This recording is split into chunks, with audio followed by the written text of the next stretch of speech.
What's he putting on you? I have that, you walked in. Oh, you're across the top of your back, yeah. He tattooed you from way back, I think. Then. Yeah. Yeah, you have that car, right? A really cool car? Yeah. You know, I quit tattooing 8 years ago. I tattooed 40 years, and people go, oh, just do one more. I went, man, you know, it's hard on your hands. Yeah, they're okay. I can still paint, but I just didn't want to tattoo anymore, especially all these great, brilliant young tattooers that work with me. That's, you know, you pass it on, so. I'm going to go. These guys are shooting this thing. All right, good to see you, man. Okay, John.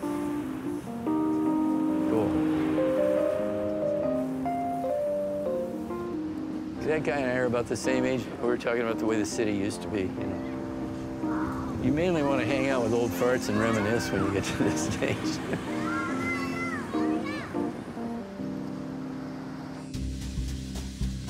Ed Hardy is arguably the most important tattooer the 20th century has produced. Ed's drawing is just raw. You know, Ed will cross lines, Ed will lip shade. He added another flair to it, and he put a new spark to the old images. He hands down created this public desire for a media that had been a fringe medium for centuries. He can blur those lines between tattooing and fine art. He's always doing that. He always wanted to kind of make tattooing legitimate, so to speak. Whatever you can think of that you might have wanted to do, Ed's done it. Get a back piece done in Japan by hand, 1973, Ed went there. Published the first tattoo books, Ed did that. Tattoo Time had incredible artwork in it. Just showing what tattooing could be, it was definitely a game changer. And I think it influenced a lot of people in my generation. Hardy realizes the very much importance to make sure it gets documented somehow and in print. You know, this is the real deal. He integrated the historical styles of tattooing from all over the world into a big, exciting monster.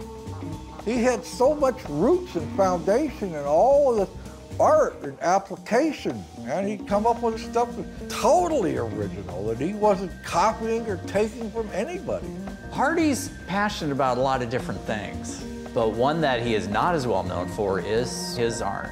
The art is totally my therapy. You know, I've never been to a shrink or anything, probably just as well. I've amassed this insane amount of stuff I've made, and you just want to pass on something that's been good to you.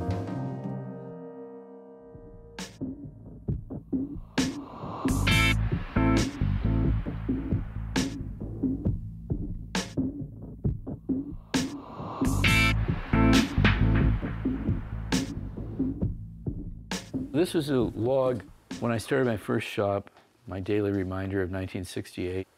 This was my budget. The grand total was $3,000. Equipment, $325, advertising, $750. Initial rent, home and shop, $375. I was able to convince my first wife, my father-in-law, opening a tattoo shop was a business that could work, you know, in those days. Yeah, Thursday, April 4th. $22.50 the first day. Man, I'm off and running. I'll never forget. So there was a dummy rail thing that they had to pass under. There was no body table set up. And this guy came in. I think he was junked out or something. He's trying to tattoo this bird on his belly, and he's doing the swoon. I thought, oh, gee, this might be harder than I thought. From when I was a little kid, I was obsessed with tattooing. It just seemed like the coolest thing there was. And at the point when I graduated art school, I reconnected with it and thought, yeah, this has just got all kinds of potential. I tattooed for 40 years and retired from putting on tattoos about 8 or 10 years ago and back to my personal art.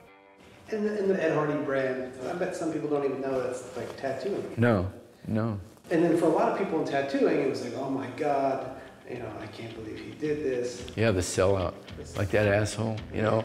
Wasn't he happy enough that I know. When Ed decided to sign the contract to license out whatever number of designs he did way back when, no one would ever have dreamed this would happen. And he had a great name, Ed Hardy, which sounds so American. All of a sudden, Busta Rhymes had an Ed Hardy shirt and hat, and then Madonna was seen in it. So it blew up. It financially afforded him a situation where he could focus on painting, and that's been great for him. I got really annoyed when people started putting down Ed Hardy. But all they knew him was as some designs on sneakers or T-shirts. You know, no, there's an actual real thinking artist, continuing to grow artist behind that brand name you know as Ed Hardy. I had a lot of people give me a lot of shit about that. Ed, what are you doing, man, putting your stuff on these t-shirts? How do you feel about that? I said, I feel pretty good. I bought this building.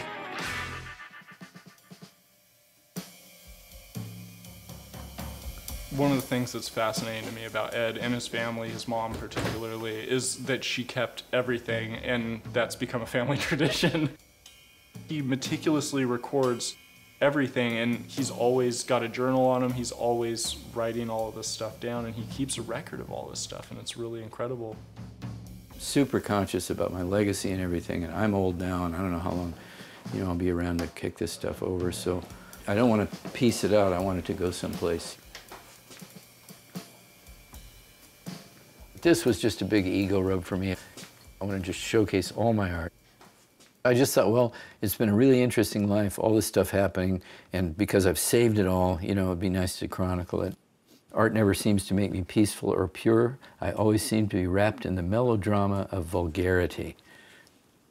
My first shop in Vancouver, down an area, there's Sailor Jerry.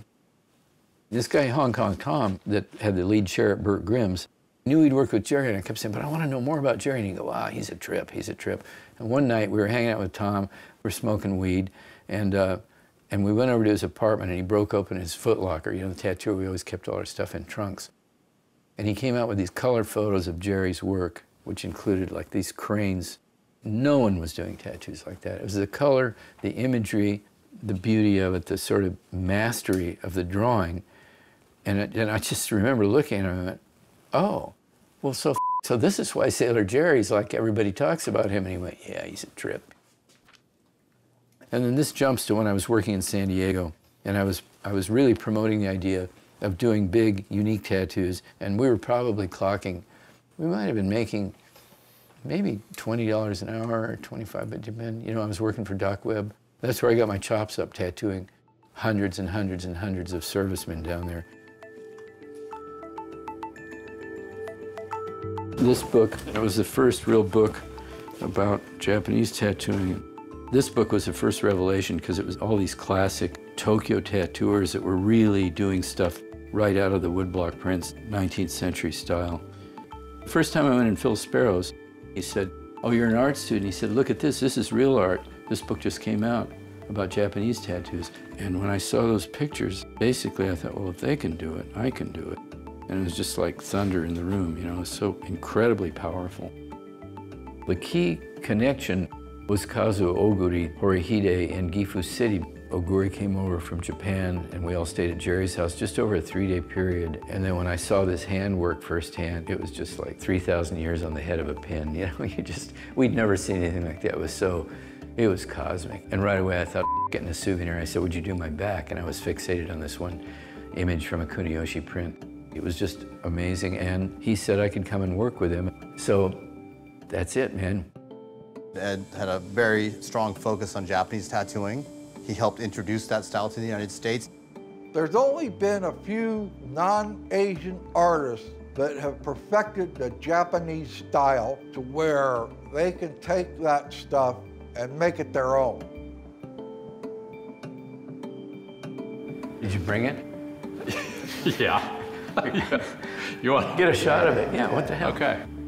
One of my favorite pieces by Ed Hardy actually is a Tomomori. I mean, he put in so many of these elements, and but he just got such an angst in that face. Like, I think definitely with the Japanese stuff, like he took that simplicity, the boldness, like the toughness of American tattooing, and he made it so raw. That to me is just raw Ed power. My Japanese art signature, which was Hori Onna. So that's what I was using when I went over to Japan and other things. So I came back from Japan dead broke. So I tattooed in San Diego and built up a little bankroll. And then I opened Realistic in 1974. I was 29 when I opened that up. People challenged me. You know, I never would have had the interest or smartness to do this style of thing as a tattoo, but by opening it up to people that wanted something very different, it opened me up. When he and my stepmother Francesca decided that, yes, we should move back to San Francisco and he was going to open a custom-only shop. I knew it was really different. It turned out that that was the first custom-only tattoo shop in America, period. Before the 70s, when I started getting tattoos, if you wanted to get a custom design, they were just like, nah, you can't get that. He was way ahead of the game with that private studio business. When you walked into that place, you know, you felt like you're somewhere. Once people started realizing they could get their dream tattooed on them, you know, a lot of people were doing it, man. Not because they thought it was cool, it's because they just plain wanted it. He created a situation where everybody had to step up their game and step up to this idea of custom tattooing, and it changed everything. All of a sudden, it was seeing him doing these sometimes small, sometimes really big, just elaborate pieces that no one had ever seen before. I mean, I always said it was like going to Denny's or something. Well, what's for dinner? 6 things. And I thought, this is stupid. You're going to wear it forever, and you got to pick off the wall. I mean, I love the old flash, but my whole mission with this is if I can just open it up and let people, encourage them to come in and tell me their ideas, it'll change this thing around. One of my favorite metaphors is a police sketch artist. You describe the person that broke into your house and the guy looked like this and he did this. And that's how I would try to pull the imagery out of people that I was supposed to draw. And I loved it when people would go, that's exactly how I imagined bitching. Okay, good, we'll do that, you know. I knew that San Francisco would be the place that I could make it work because there was enough alternative consciousness. This city is famous, rightfully so, for people doing things a bit differently. San Francisco has been a magnet for rebels a long time. I think you come here and you just feel like you can do anything. I guess.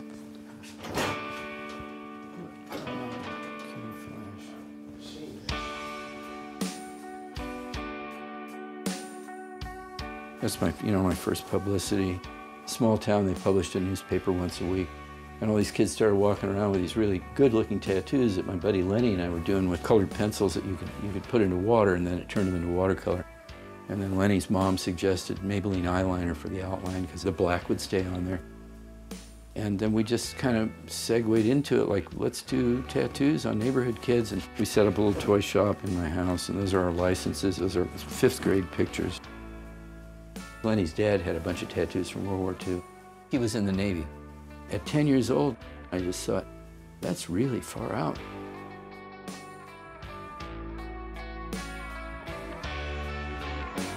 This was one of the first ones, ideas for tattoos, that Len and I did. We probably each drew one side of it. We try to get kids to come over just so we get to do tattoos, you know, and we'd have prices on them like 6 cents.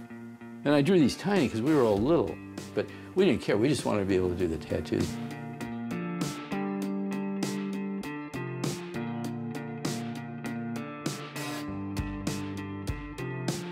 So this is probably 55. Yeah, the start of it was 55. So I was 10 and a half. And a lot of these were copied, you know, from Burt Grimm's. When I got revved up about tattoo, immediately I started visiting Burt's. I don't know how many times I actually went up there. You had to save up money and, you know, get on the Greyhound and go up. And it was amazing. He was 10, 11 years old, and our parents let us get away with it. I mean, those times were so innocent. So all these shapes kind of ricocheted back and forth in my life. It's Rock of Ages. I love it, having all this work on paper and keeping it, you know. A lifetime of fun.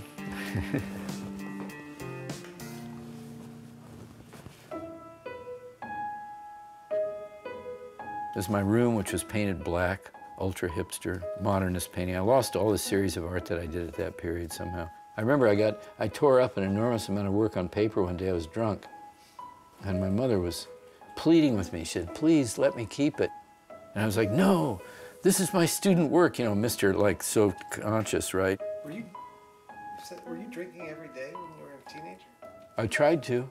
Well, I couldn't really every day. I started drinking when I was maybe 13, you know, and just took to it like a fish to water. I mean, I was totally alcoholic from the, I knew, I thought this isn't right. But every weekend we would just get throw up drunk, you know, it's terrible. It was an alcoholic culture. You know, these beach kids, and a lot of people lived in, you know, rich kids lived in, hey, there's a party at so-and-so's, and you just go over and trash this house, and they break in, you know, break the lock off the parents' liquor cabinet, you know. It's totally decadent. I didn't quit drinking until 1982 when I was 37. My wife, Francesca, finally just said, well, you know, I can't take this anymore. And I realized she'd meant it. And I tried to quit before that. And I went, well, that's it. And I just got on the phone and dialed AA, and it's like, so that, but I was still smoking pot, and I was, you know, snorting coke and crank once in a while. But I finally had to give up everything. You know, I had my fun. Self-portrait with Goya. I was in love with Goya, and sort of when you're a teenager. And I got really hot on classical art, you know, eccentric classical art from art history. I just got obsessed with wanting to know where it all came from. I started scrambling around and reading and tracking down where I could. And of course, it was hard to find art books, especially down where I was. There was no real culture, you know. Grew up in this totally fascist, right-wing, you know, Orange County. Everybody there was like completely, you know, crazy conservative. We all knew we just had to get out somehow. Luckily, I encountered a woman that was the high school art teacher. She was a Jewish intellectual from New York with a broad range of experience, totally unlike most of these, you know, people that were living in the area I grew up in. And then this woman kept saying, you could really do something with your art. This was a collage that I did when I was 17, when I got serious about making art, being an artist. My mother would save things, and she realized the importance of like keeping all this stuff. So, you know, I was glad I saved this one. And I used all this material from when I was obsessed with tattooing as a kid. It's supposed to be the life of a tattooer, so he starts out with like little kids, and at the bottom is this old-time tattooer, and he's like cutting stencils sitting on the midway. And I thought, wow, yeah, that was really funny. When I was a little kid, I was going to be a tattooer, but now I'm trying to be an artist. You know, I was just like fixated on high art, and I didn't, you know, dislike tattooing, but I just thought, well, that's a phase. I went through that, you know, not knowing it would come back and snare me in a couple of years.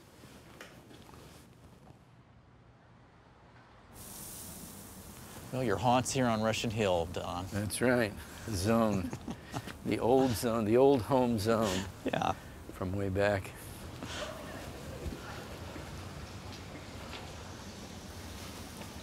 This place has been around since the 1920s, and has been this fixture in San Francisco as this sort of, you know, kind of art anchor in many respects. That beatnik era stuff, that kind of funk stuff of the 1950s came out of here, which segued right into the early 60s when Ed Hardy came to school here from Southern California and followed a couple of his friends up here. A lot of people from the West Coast and from California always would gravitate to this place. Yeah, it was legendary because the really important artists that had taught here became super important American artists in mid-20th century. Yeah, Mark Rothko had been here, and these great avant-garde filmmakers were here.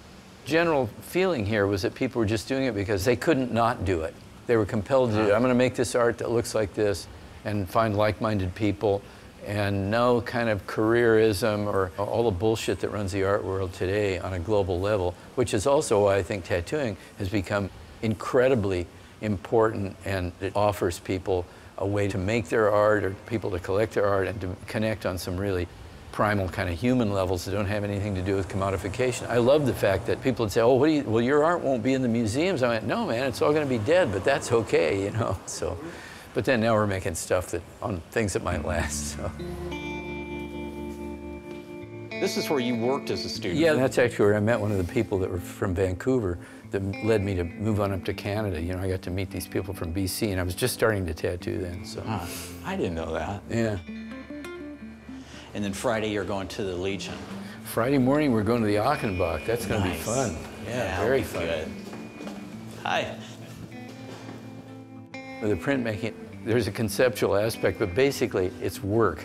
Get this, and there's a right way and a wrong way, and you make those things happen. I think that's what attracted me to it. Well, it has that same thing that ceramics does. Yes. And with tattooing probably, where it's, you know, frowned upon as not being an art. You know, it's so technical driven that people forget, wait a minute.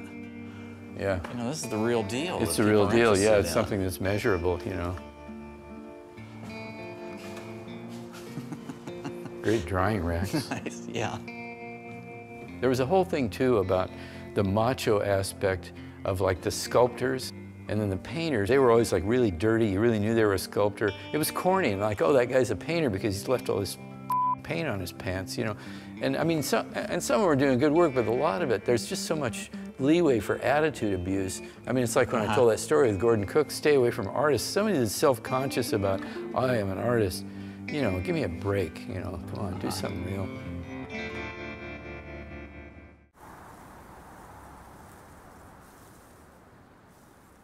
Ooh, it's a nice clear day, too. Yeah, it's gorgeous. Did you ever surf when you came up here?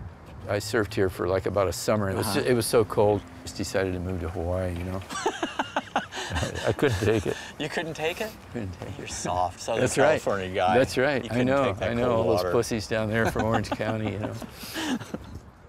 The first apartment was that one right over across there, and then my wife and I had an apartment in a building out back here for a number of years.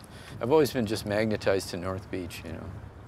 One story I like about when Richard Shaw, when he was first teaching here, he had you come into his class. Yeah, that's right. And give a talk, and he said, you should bring your machines and put on some tattoos. So, all right, you know, because I've been tattooing in San Diego then, and so this is just pre-Japan, so it was whatever year that was, 73, something like that.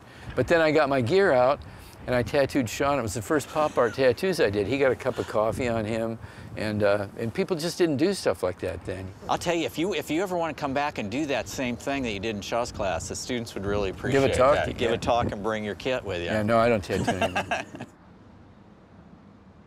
You're somebody who's always had that archivist mentality, which, you know, some people think is hoarding, but it's not really hoarding. It's not really, no, it's all keeping that together. Yeah, it's like you know? we're keeping the umbilical, you know? Yeah, yeah, that's perfect, yeah.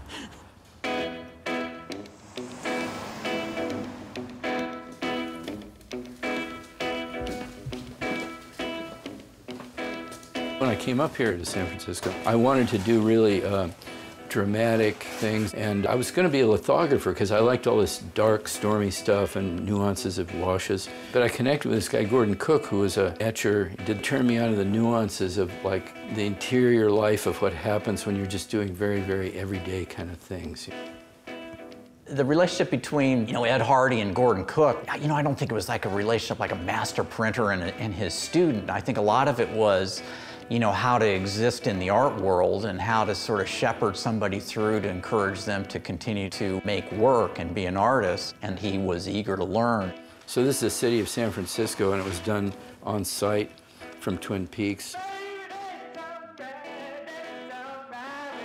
Myself and Martha Hall, we were kind of the lead etching students, and this guy Cook wanted to give us something that would really bust our butts. She had a car, and we'd go up there and sit with the wind blowing and the tour buses coming up and going, oh, look at artists looking over our shoulders.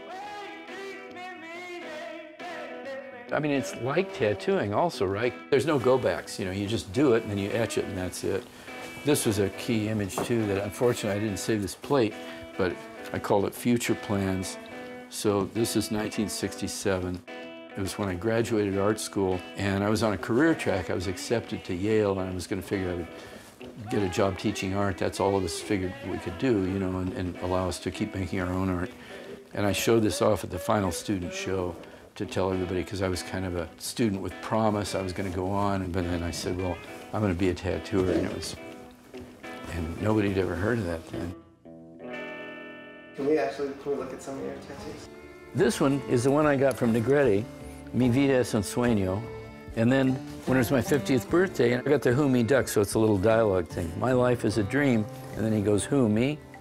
And then when I was in Spain, I got this Om sign up there. I thought that was good. Like, it was like a question mark, but it's the Om sign, you know. Who did the dragon? Sailor Jerry. And this covered a bunch of those early, I kind of regret covering up all the early stuff, but, you know, you can't cry over spilt milk. That was early on. That was my first wife's name, which I had to disappear, and then Douglas. Zeke did my elbows, and then they hurt so much, I never got them colored, you know. Yeah, Oguri did the rosary. I did the waves when we got back from Japan. Francesca stretched the skin, and I drew those on. But the Burt Grimm one really meant a lot to me. I did it laying on a bed in a hotel room in San Francisco. So that's 1981. Bob Roberts, total LA bad boy tattoo. I had the space, and we were visiting Bob, and I went, oh man, I need a tattoo from you, you know. Your only tattoo from Bob? No. What else did he do on me? Shoot, Malone framed out my back. Oguri did the main thing. I think I've got something else from Bob, but can't remember what it was. We'll figure it out later. Yeah, yeah. My memory's eroding as we speak, so all this stuff is, I can't bring most of it back.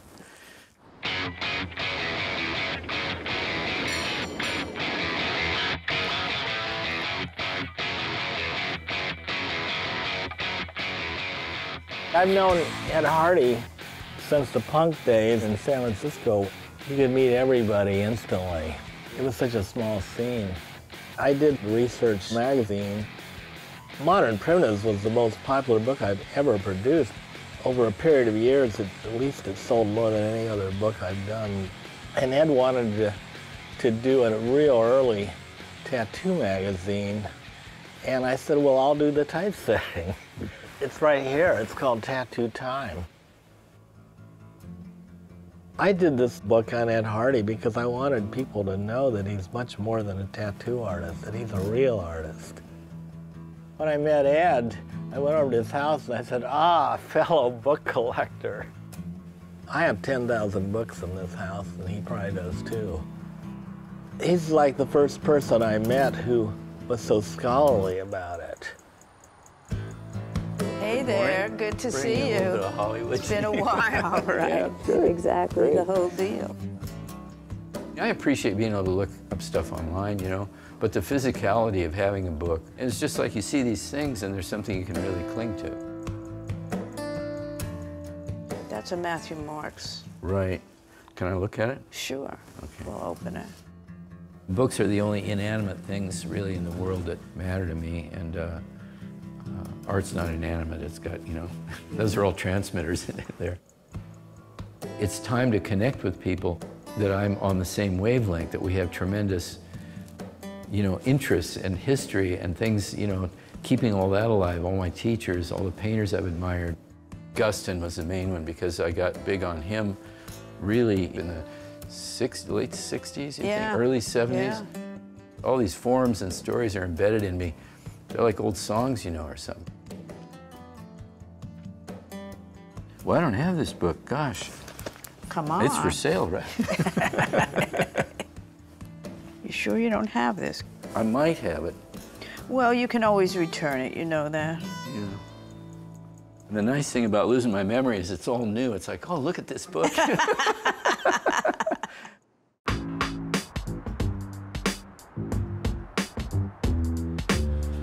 In to collect the rent, wet our beaks.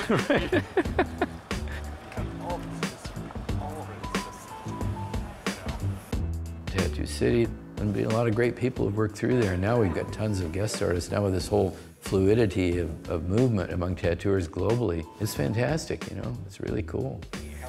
It's going good, yeah.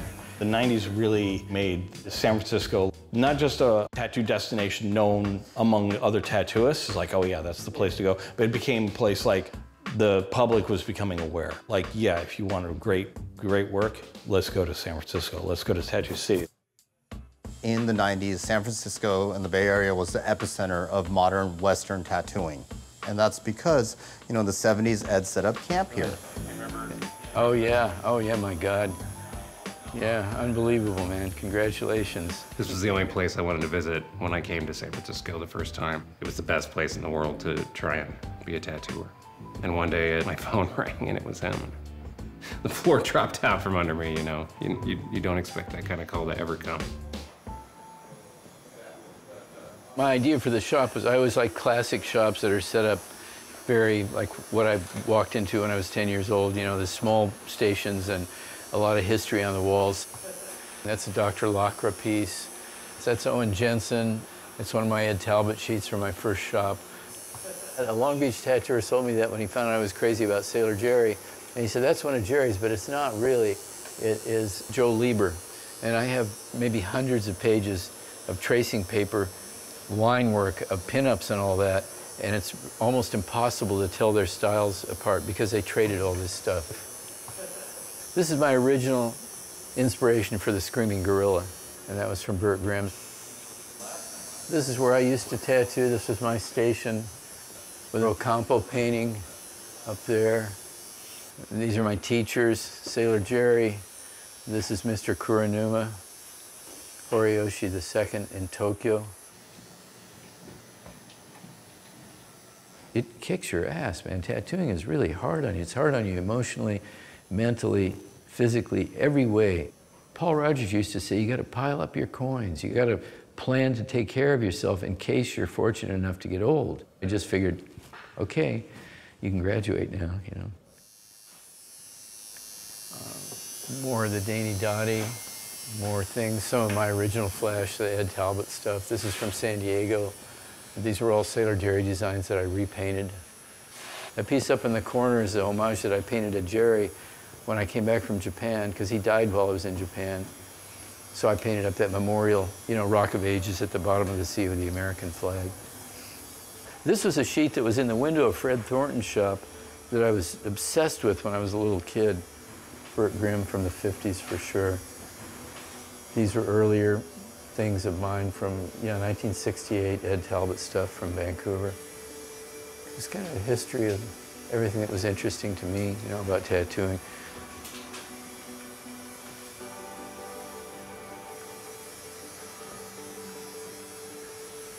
Doug, I'll check in with you later then. And yeah, Mark and I are going to head out and then we'll see what happens. And then Sunday we got that lunch at the, yeah, right, okay. Okay, bitchin', yeah. Yeah, I'll see you.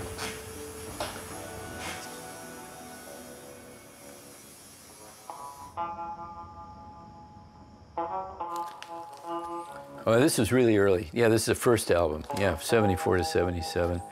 Yeah, these were all really early from realistic days. I mean, of course, I could tell boring stories about most of the people that are in them. I remember a lot of the people were friends, and it was important to keep these, photo albums and stuff so when people could come in, they could just see what was possible, instead of having flash on the wall. So these books go back all the way. And this was this guy who's a physician down in Texas, and he would come in and he said, well, I want to do my whole bodysuit with scenes from this Wagnerian opera. That's Bob Roberts. I worked with Ed at Realistic Tattoo, 1976, 77, 78, I was there. Everything was custom there. He could take these ideas and he could make it work as a drawing. He just had a real natural talent for that. And it just used to amaze me, man. I mean, I thank my lucky stars that I got to work under him. There's a baked potato. I love that thing. But it drove me nuts because she came in, I start out the first thing and she lets out an ear-piercing scream. And I'm like, whoa. I said, I can't tattoo you like this. So she buried her face in the pillow and it's like, So that wasn't the most relaxing tattoo I'd ever put on, and I went right through it very quickly.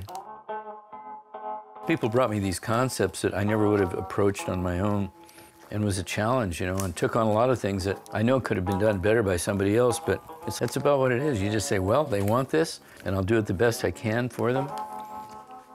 This guy was really interesting. He was obsessed with having his tattoos show and tease people. He'd put this makeup on his hands, and he kept going further and further out, wanting to have his tattoos show and have somebody, it was his fetish. And then I found this stuff that would blacklight pigment. And I think eventually he vanished. I don't know when he died, but all of a sudden at some point, nobody saw him anymore. This is all Japan. All Japan, rockabilly boys, great haircuts. That's me tattooing in Tokyo. This guy wanted bullet holes, 3 steps to heaven, because to them, pop American culture was their exotica, the way the Japanese was to mine, So it was really interesting to get reconnected with stuff that was sort of my heritage. Yeah. Did you ever turn down any tattoo ideas?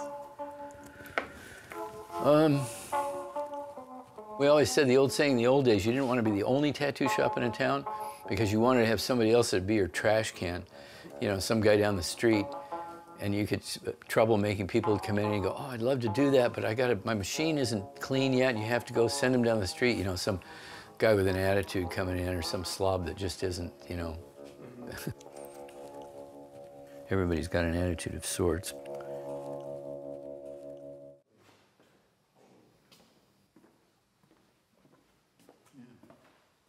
Tattoos came early, but I really, was drawing and encouraged to draw since I was 3, And this is actually from a shot from the dragon scroll. That's a part of the painting on the scroll.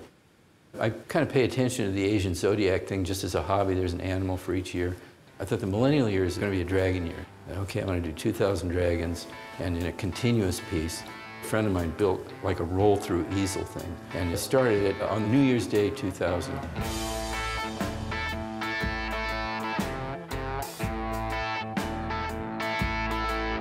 The dragon scroll was a huge breakthrough for him. When he started doing that, he started with like tight, big dragons, but then he started just getting big and loose with a lot of the things. Some of them were super abstract, like just big splashes of colors. I thought, okay, this is my chance to free up. I'd always wanted to be more of a free painter.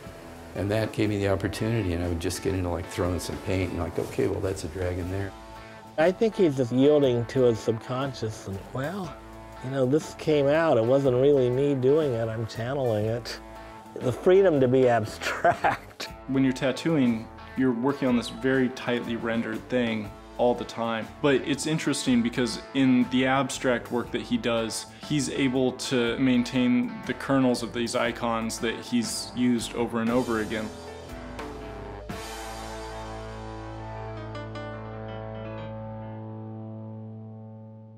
This shape was just a shape that I started using, and I do the black, right, just like a tattoo, and get that in really fast, and then realize where to build it from there. So on this one, I built it into American Indian thing, you know, so I put the beads on the moccasins and just whatever occurred to me, the feathers, that kind of stuff.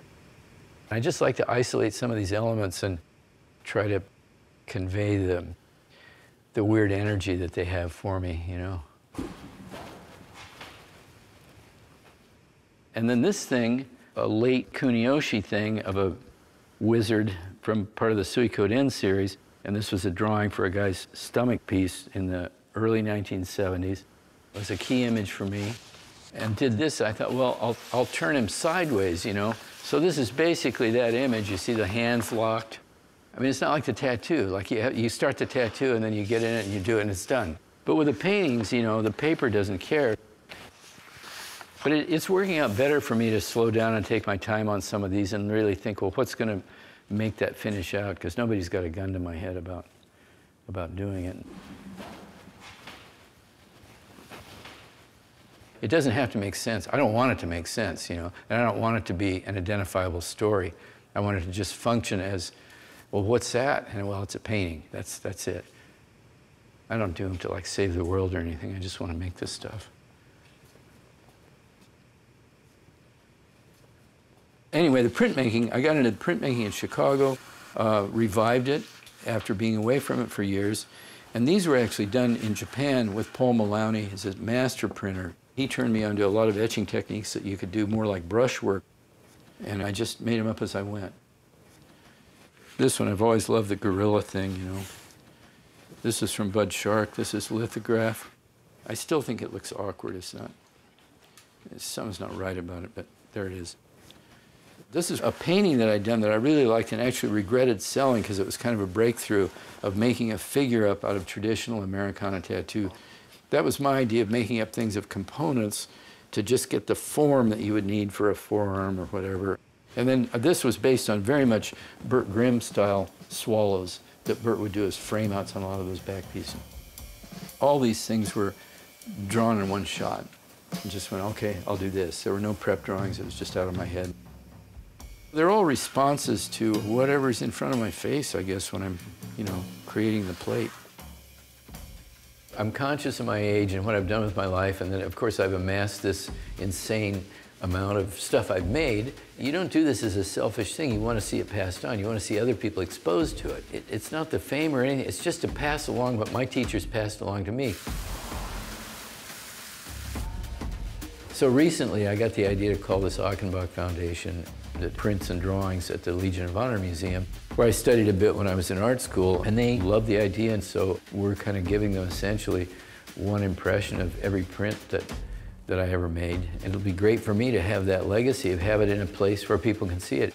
It's the biggest thing that's happened to me in a long time. The fact that the Achenbach is interested makes a whole lot of sense with Hardy's work and shows you the caliber of his printmaking as well. I'm really glad that some of his work will be preserved in that way because he is a very historically significant person in this art.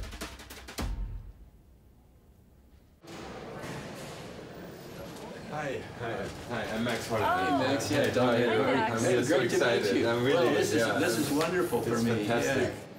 Yeah. These things I published last year. This was the piece that's based on the Rochi Shin breaking the temple. And all the drawings that he did and the flash art that he did. I hope that people pay attention to it too, and not just, you know, his quote-unquote fine art, because he probably would bristle at that term because art is art to him. And knowing now that he's working with some people to get some of his artwork and some of his prints into like museums and stuff like that, I think is incredibly important. You know, I'm all for private ownership, but I'm also thrilled that I get to go to museums and see stuff or call up things at you know, study centers. Gordon Cook was a master of the medium and just really bowled all of us over and all this aquatint. I mean, very here it's subtle interesting the aquatint. different textures, like I mean, how he really kind of is able to grasp the different like waves and stone and.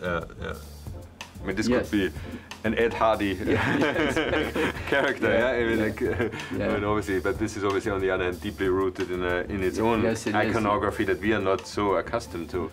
I've actually done spin-off tattoos of that figure, you know, but maybe put them in a different context. So, of course, Goya and Rembrandt were two of my primary inspirations, and I've referenced a lot of this deep, so you know, legitimate art history via my own paintings, and just kind of, it's kind of like a shout out to these people that they did this, and I want to try to, you know, transmit some of that energy. So. We're just all transmitters, you know, as far as me and my art, and the transmission of whatever you've been able to find out yourself, it just makes it better. I'm not big on the idea of like original things or, you know, great ego or like I started all this. You know, nobody started anything. It's just, you know, it just keeps going. We are absolutely excited about this, and I think it opens up so many kind of opportunities, and we need to do some great things with that. No, it'll be terrific, and it's good to have it light up other people, and maybe young people come in and go, oh my God. You need to get the prints here, and then get started. Exactly. My father's story should be known. And it should be known by people who are interested in this beautiful, weird art and craft that we're involved with. And I'm just glad that it will be that way.